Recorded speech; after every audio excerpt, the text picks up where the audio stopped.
What's up, guys? It is a Floatime here, and today we are going to be showcasing a dual wield barbarian build.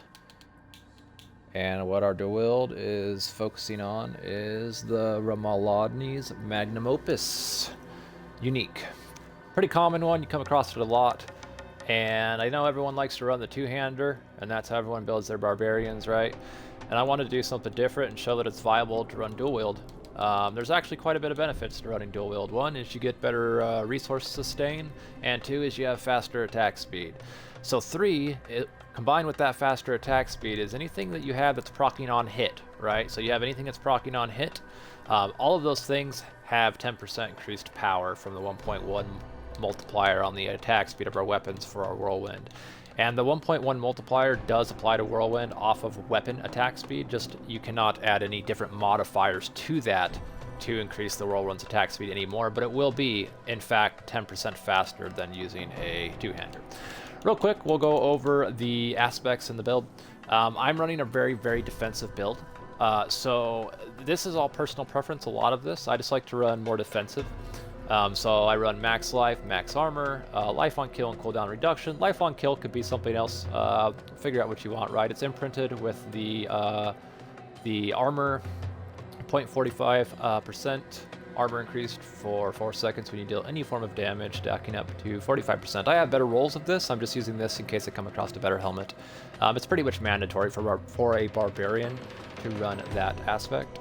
We're running the Rage of Paragon. Actually a very good unique for this build. We have gores, but we're not running them, and there's two reasons for this. The main reason we're not running gores is because we want to be able to roll lucky hit chance on our gloves, and I'll get to why we need to do that in a moment, but that's the main reason. The other reason is because we get extra critical strike chance, and I find that with the nerf to gores, that extra critical strike chance is actually more beneficial than being able to let go of it and do a little bit of damage to guys with your explosion from gores. Just a normal pants with damage reduction rolled on everything, imprinted with whenever we deal damage with basic skill, we get 20% damage reduction. Very important for this build as well. We do run a basic attack. On our boots, pretty standard, movement speed, fury cost reduction, strength, and berserking duration. And we also run a defensive aspect on this one as well. Direct damage against bleeding enemies has a 30% chance to stun them for 2 seconds on lucky hit. Now you'll realize that these gloves are damaging an enemy with a core skill. It extends berserking duration on lucky hit. You'll notice that this piece of armor reducing the cooldown on lucky hit. You'll notice that these boots direct damage against bleeding will stun them on lucky hit, right? So there's a lot of on lucky hit procs to this build, and that's why it's so important, I feel like, if people overlook it, is to run lucky hit chance on your gloves. Now we're going to run down to the star of this show, right? And the star of this show is Ramaladni's magnum opus. What this does is, in theory, the best way to think about this weapon is like it's a copy of this aspect. So you look at this aspect on the two-hander. Skills deal up to 40% increased damage based on your available primary resource when cast, receiving the maximum benefit while you have primary resource. We all know about this aspect, right? Because most barbarians are running this. Well, that's basically what this does, except without a cap, right? So like, it does the same thing. Depending on the more resources you have when you use whirlwind, depending on when you hit the button, the more resources that you have, the more damage it's going to do, and it is multiplicative damage. So it's very strong. Now the thing is there is a downside. The downside is you lose 2 fury every second while you're channeling it. But that is offset by, one, the fact that we're running dual wield, and the dual wield expertise for one-handers is you gain a 20% chance to gain 5 fury when hitting a crowd-controlled enemy. Again, on lucky hit, going back to why we have lucky hit on the gloves, is because we have a lot of things that are relying on lucky hit. That being said, I have better sustain on this build than I do running the two-hander build, going off the two-hander.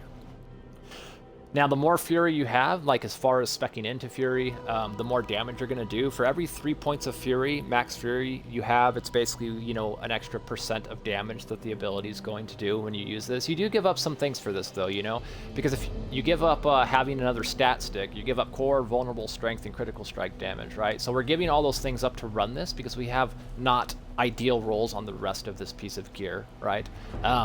Now, what offsets this, I'm about to show you in a second what offsets this. And what offsets this is something in the Paragon board. So when we move over into the Paragon board, this is a pretty standard board. I'm not going to run over this board because you can find basically the same thing on max roll. Like, it's not exactly the same, but it's pretty close. And if you run a Barbarian leveling board, you know what this is. Where this changes is when we get to the last board, right? So when we get to this last board, there's a node in here called Heavy Blows. This is a node you would not normally grab because it's for one-handers. When we grab our critical strike damage nodes down here, which are important for any Barbarian, right? We're going to grab those no matter what. So you're already going to be on this board for your two-hander build. So all you have to do to switch over to the one-hander is very, very simple, right? You're going to equip the unique sword that I just showed you. Then you're going to run up this board you're already on, and you're going to grab this section of nodes right here. And what this is with a one-handed weapon, if you're using a one-handed weapon, so dual wield, you gain 30% critical strike damage with one-handed weapons. You have a critical strike damage with one-handed weapons node here, a critical strike damage with one-handed weapons node here, and a critical strike damage with one-handed weapons node here. So now you can see where we're making up the difference for not having these stats on our weapon, right? So we come over here, and what we want to run is ambidextrous. The reason is because this grants a percentage bonus to all the magic nodes within range, and since our magic nodes are crit damage based nodes, it's very important that we're buffing those nodes as much as possible, right? So we bring these from like 7 to 16, and I don't even have the glyph leveled up all the way. To make this work and to purchase the 40 strength within range to grab the 8% multiplicative increased damage while wielding one-handed weapons, we're going to pass down the bottom from Heavy Blows and then up to it and then up above it and over to the other one. And what that does is that makes it easy to grab all these strength nodes without having to go out of our way. The only one we go out of the way for is this strength node right here, but all the rest are pathed in the direction we would be taking anyways to get to this node over here, right? So we don't have to go out of the way for it. So that's enough of the Paragon board. Pretty self-explanatory. We will go over skills now. Let me move around so the game doesn't kick me. It likes to do that when you're in your menu for some reason. Even if you're going through your build, it still does it. It still wants to kick you out. So we'll start at the top. There is a little bit different in your skill tree because we're dual wielding versus you know, using a two-hander. So a little bit changes, but not much. We'll just run over it real quick just so you know. Pretty self-explanatory. We are running lunging strike up to enhanced strike up to combat lunging strike, right? We move down here to Whirlwind, and we're following Whirlwind up to Furious Whirlwind and taking our 3 points into pressure points over here. When we move over to this board, we're taking all 3 of the defensive skills in the bottom. I do run also 3 points into Imposing Presence for maximum life. Rallying Cry up to Tactical Rallying Cry for the extra resources. Iron Skin down to the Healing Morph. I prefer the Healing over the Fortify. That's personal preference though. Run the Fortify if you want to, no big deal. Challenging Shout down to Tactical Challenging Shout. We come over here to Warcry, same thing. This is also personal preference. I like the extra damage from the Power Warcry. I'm running all the passives inside all the Shout passives. We are also running 1 point in Aggressive Resistance and 3 points in Prolific Fury, again to help with our resource regeneration. Here we're pretty cookie cutter, No Mercy 3 points, Pit Fighter 3 points, 1 point into Hamstring for the passive, 1 point into Thick Skin so that we can get to counter-offensive, 3 points in counter-offensive. Here's where the board's going to change. We no longer need heavy-handed or any of the points and these nodes right here you would normally need, which frees up some points for us. With those free points, we're going 2 into Tempered Fury and 3 into Invigorating Fury, and of course the star of the show, Unbridled Rage. Simple, not much different there. So if you're running a two-hander build and you want to switch over to dual wield, it's very simple, it's very easy, and it doesn't take much. We'll go over the rest of our aspects real quick. It's pretty normal stuff. We're running attacking enemies with a basic skill, increases the damage of your next core skill by 30%. We are running the Whirlwind Critical Strike imprint. You know, your normal resource generation stuff. Scout skills generate 4 Fury. Cooldowns reduce when you use one. And each point of Fury you generate while at maximum Fury grants your next core skill extra damage up to 45%. Alright. Now, we're going to go ahead and run through a Nightmare dungeon. I'm not sure what tier, we'll see what level the guys are when I get to them. I didn't really pay a whole lot of attention when I loaded this zone up, to be honest with you, but we'll kind of showcase it. Oh, level 102, so these guys are 12 levels above me. I must wait. So how this is going to work is you're going to see 2 buffs on the lower right hand side of the screen. One's going to say 45 and the other one's going to say 30, right? So once we have those 2 buffs up, we get those basically from light attacking, 1, 2, 3, at 30 and 45 when we go to town. And what those are is that's our overpower buff, and that's also our buff from our basic skills to deal more damage. So once those are at max stacks is when we want to attack. Just 3 hits real quick, run in and just melt the guys. Keep in mind, these guys are 12 levels above me, and it's just like butter going through this. Also, I'm on a very defensive build, so I'm very tanky, right? Like, it's not like I'm running a... I'm not running a... like a super offensive build so I can come show off, you know, the massive numbers of damage that I'm doing. Like, I'm running like a pretty reserved build. I must wait.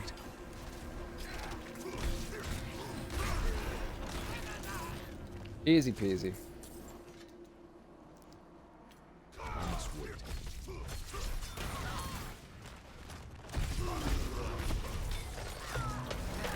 Easy peasy. I mean, look how fast these guys go down. And it's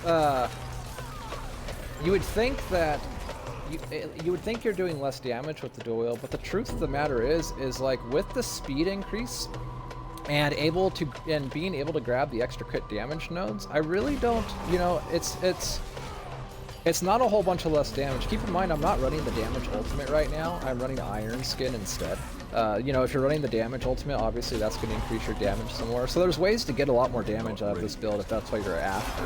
But I mean, look how fast this clears through this stuff. You know, like I don't see a point into speccing into more damage when I'm able to clear this easily. It's better to stay a little bit defensive, I feel like, and stay alive.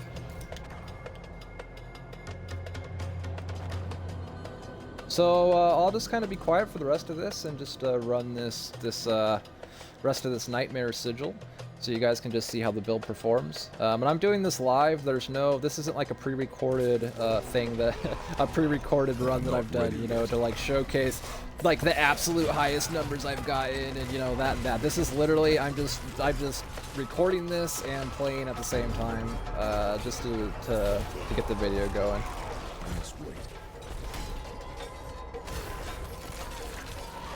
You can see we've got some like 700Ks in there, you know. And if you'll pay attention to the one thing I want you to watch is our Fury, and like how easy it is to sustain our Fury, even though we're running this unique that drains our Fury. It's just so easy, right? Like, I mean, like look at it, just stays topped up. I mean, it's so easy to with the extra lucky hit chance. Between that and the dual wield passive, it's super easy. I'm not ready yet. And I'm dead serious when I tell you I actually have an easier time sustaining with this than I do with the two-hander build. I must wait.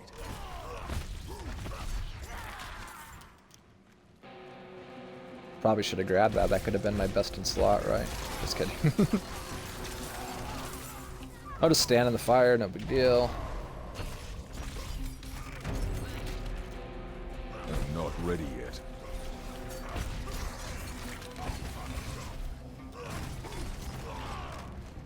That guy should bleed out. We'll leave him. I'm not ready yet.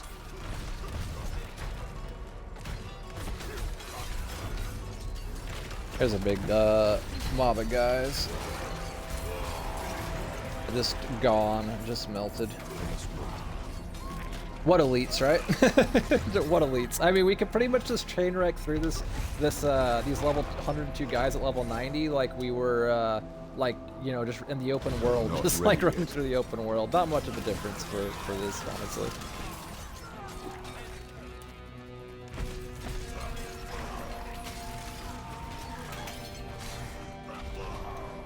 I'm not ready yet.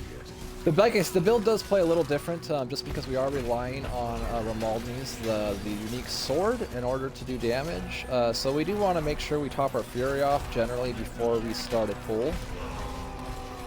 I must wait.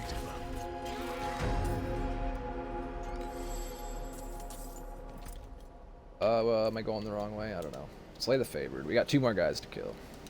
If you've hung around this long, I appreciate it. I really do appreciate you guys watching, and I just want to, I just wanted to kind of do a build video as naturally as possible, and I wanted to do it without all the editing and stuff that you always see. I feel like there's a lot of, I'm not ready yet. people do builds, but they always show like the best parts, you know? Like they just want to showcase like, oh, you know, like look how much damage I did in 1 hit, or whatever. The difference is this is so consistent. I mean, like if you look at like the crits and you look at the damage numbers, like you might get these peak numbers that you're seeing like 1.2 mil or 1.4 mil, but you're like consistent, you know, like it's such consistent damage, and it's faster attack. All right, we're missing someone. Where's he at? There's only 1 spot of this map we haven't seen, and it's all the way right here. So evidently there's a boss over there.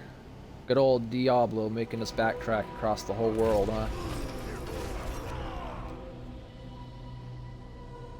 Run, run, run, run, run, run, run, run, run, run, run, run, run. Ah! I mean, I guess it's in that corner, right? That's the only thing that makes sense. That's the only place we haven't explored. There must be a guy just chilling right there, I suppose. Where else could it be, right? I don't... Oh, you know what? Just kidding. I'm stupid. I see him now. I must wait.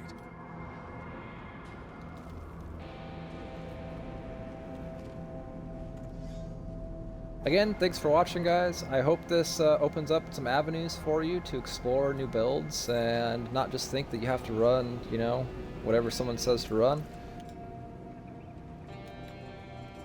I hope that the best thing you can do is get out there and experiment and have fun, and yeah. I must wait.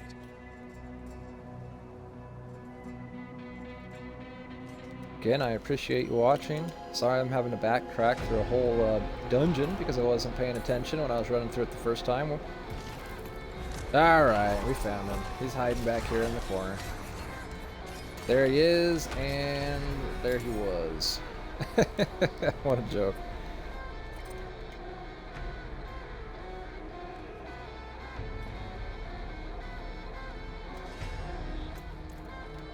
I'm not ready. And to top it off, we'll go kill the boss and see what kind of kill time we can get on him. And you can kind of see how it sustains against a single target.